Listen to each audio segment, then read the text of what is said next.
Nature portals and sacred spaces. Next.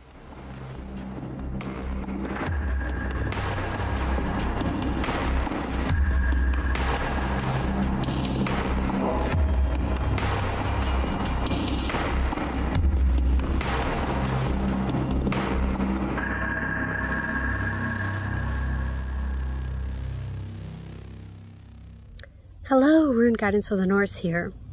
Today I want to talk a little bit about sacred spaces and how they are often overlooked as being pivotal and the actual foundation of all animistic practices, of all paganism. Even more so than gods and goddesses and other beings and entities and energies. The sacred spaces of the earth are really key in all practices. Again, it is our foundation. Why isn't this talked about so much? I think personally, because we're dealing with natural places and spaces, we don't perceive them as being exciting or otherworldly, because in fact they are worldly. They're part of the world. So maybe it's just not as exciting as a goddess or some supernatural being. And so we tend to go right to those types of practices, giving offerings, contacting supernatural beings when we are dealing with our practice of magic or whatever religion we are. But what I want to make mention of is the fact that sacred spaces throughout the earth, throughout all traditions in the past, have been the foundation for everything. Look at places like where I grew up, Niagara Falls. If ever there was a physical structure that was a portal or an opening or a powerful exhibition of energy, in a literal sense, it would be Niagara Falls. So these sacred spaces are all over the earth, and they are in fact where and why people would be drawn to them to communicate with others on the other side. We're talking all the way back in literature. We see things, Gilgamesh, Irish lore, even our own Norse practices where we have sacred groves, sacred trees. Look at all the places in America and in South America where indigenous peoples believe that certain places are holy and sacred. This is all over the world. We know this.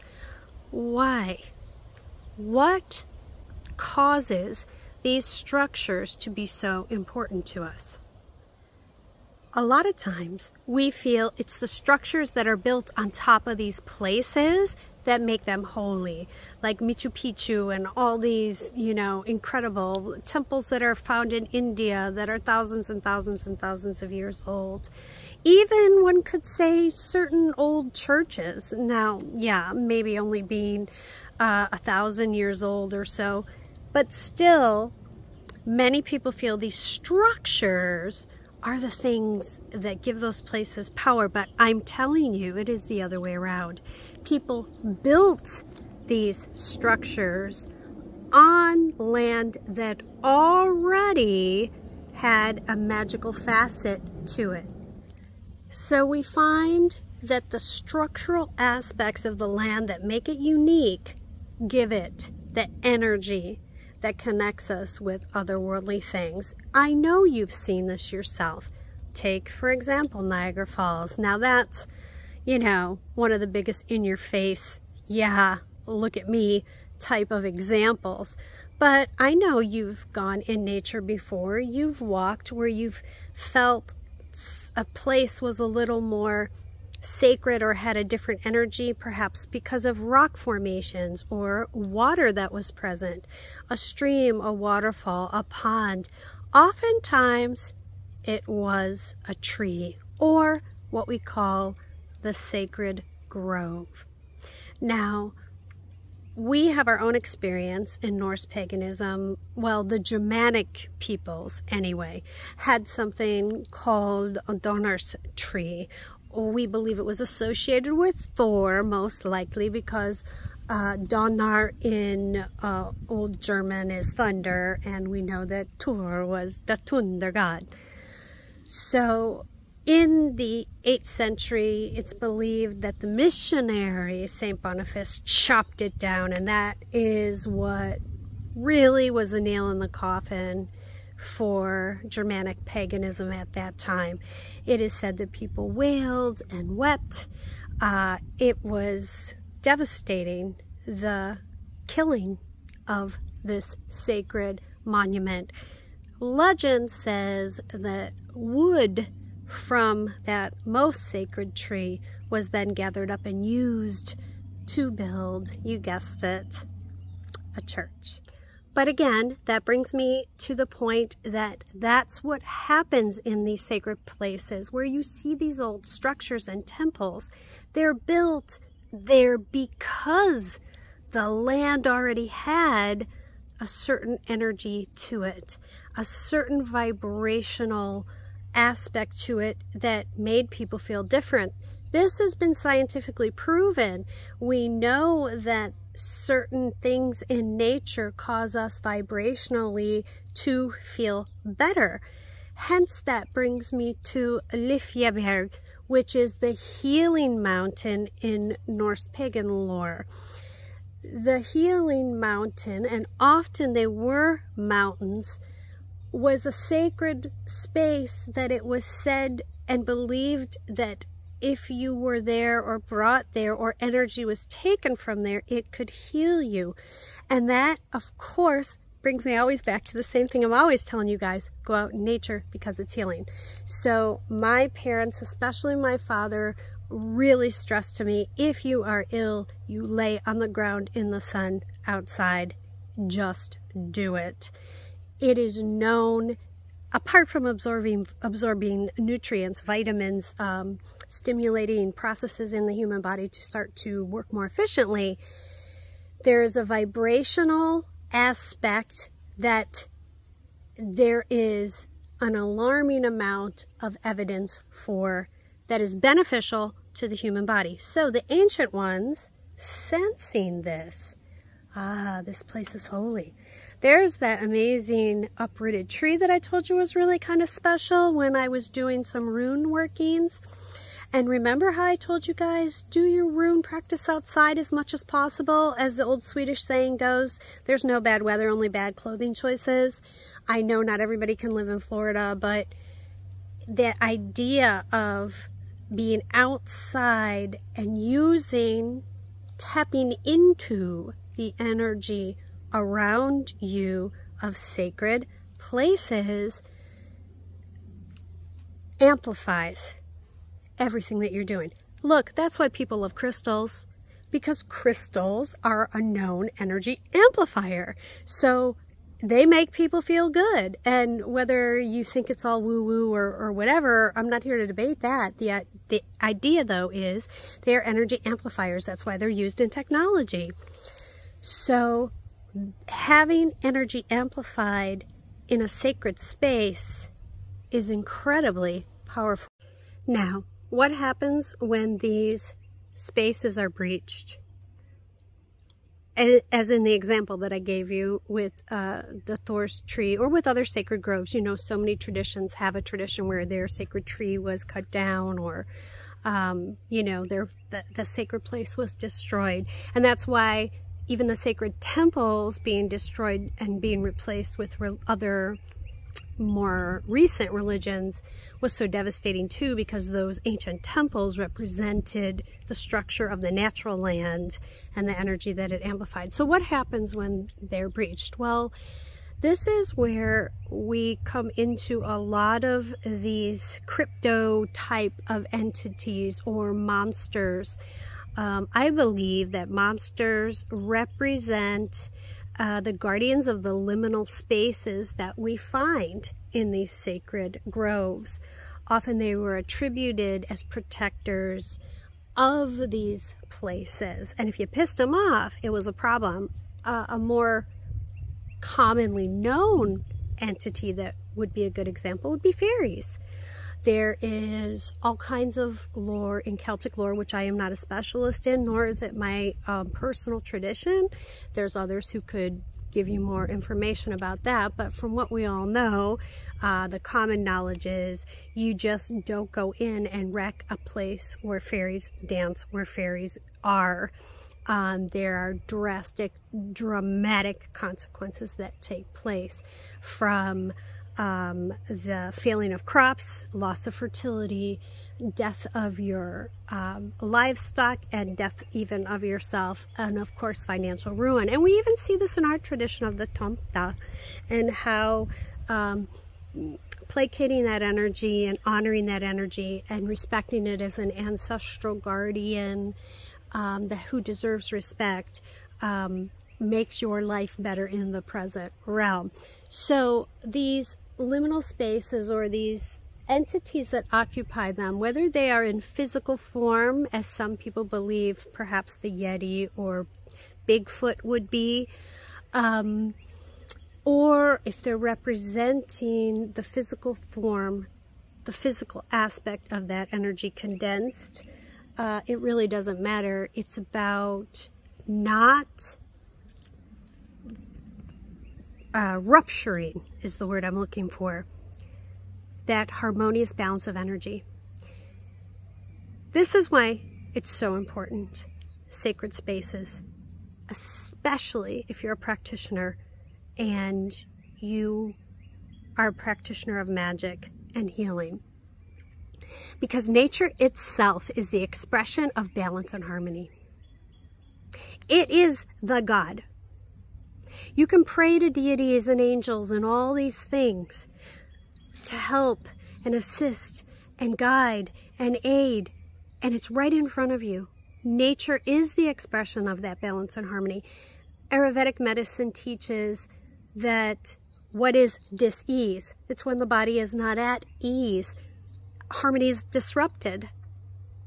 Nature is the perfect balance of this harmony. Going into nature, doing your practice there, is going to make it more accessible for you to tap into that energy stream. This is why, too, I think in most traditions, the idea of going to sacred spaces at sunrise or sunset is even more powerful, and that you're more apt to encounter these monstrous energies or these protective energies in those places. But if you think about it from a logical standpoint, at least I know where I am, wild animals are more prone to feed at sunrise and sunset. As a matter of fact, they tell you to stay away from water or don't go swimming during those times. Why? Because that is when apex predators tend to go and hunt. So I think that's really interesting, that I think there's some type of connection there as well. So the sacred space also being a portal for shamanic journeying is incredible. And the great thing about that is you don't have to travel to some far off distant land to be able to access that.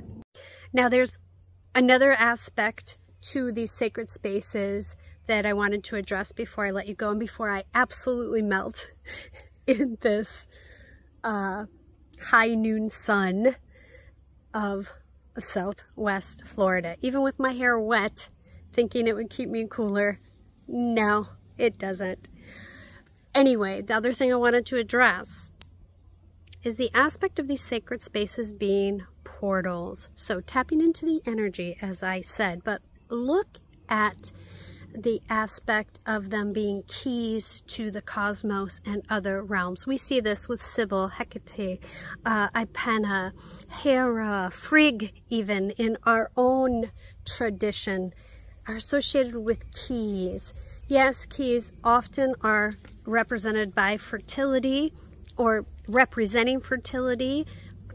You can a key going into a lock. You can put two and two together and see that comparison. But also unlocking other realms and other portals.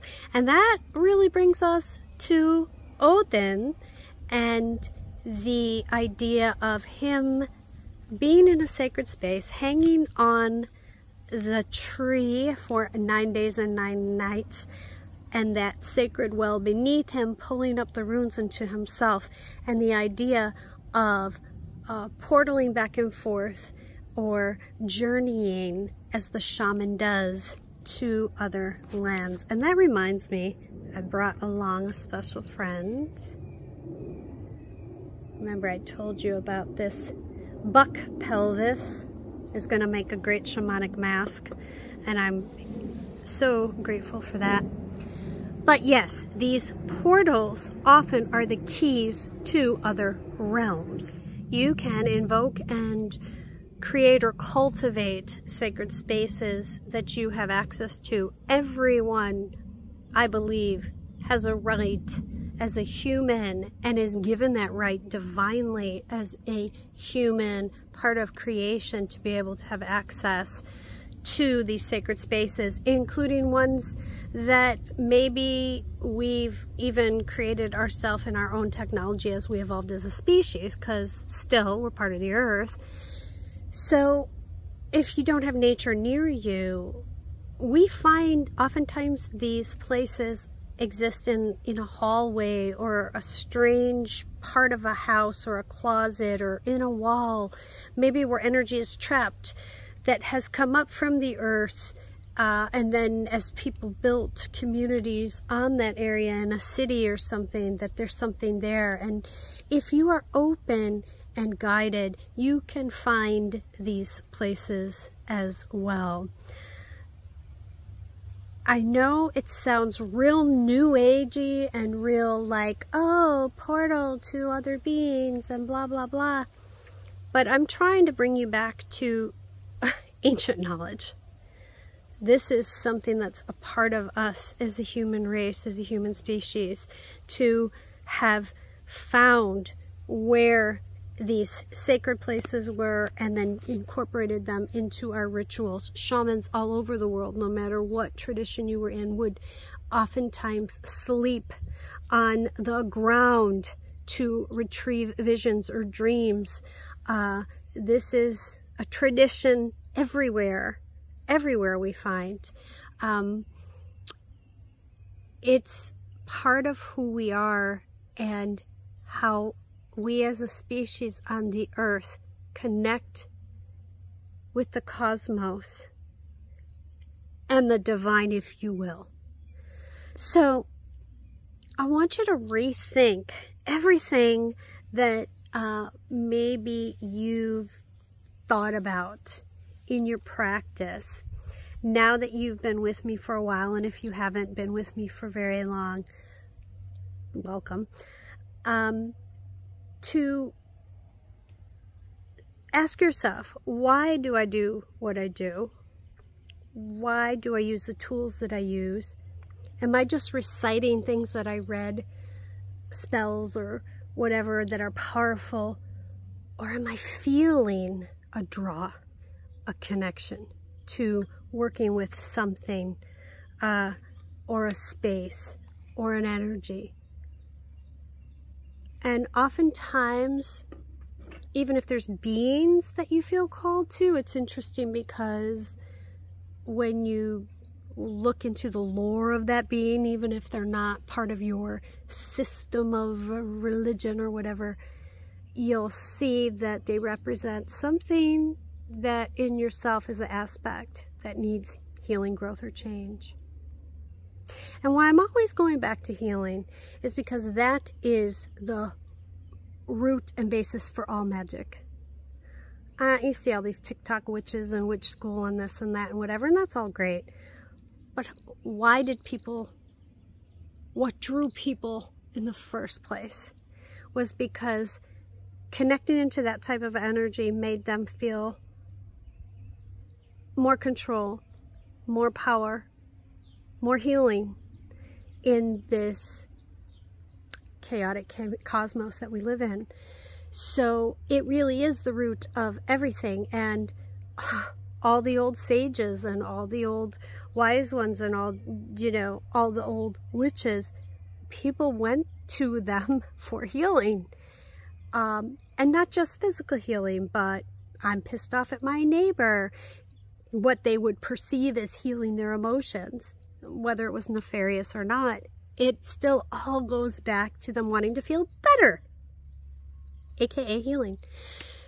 So being out in the harmony and the wholeness of nature is going to amplify anything you do in your practice. So I want to encourage you for that. And it also brings us to my final point of what are the consequences of the rift that we are creating as a species with nature. That's a whole nother thing, and I don't want to end on that note. But appreciate what we do have and what we still have, and honor that and cultivate that. If you have any questions, just put them in the comments below. You know how to get a hold of me. I love you guys. Taksimaket. Thank you so much. Those are magic words. Enough about that on another video.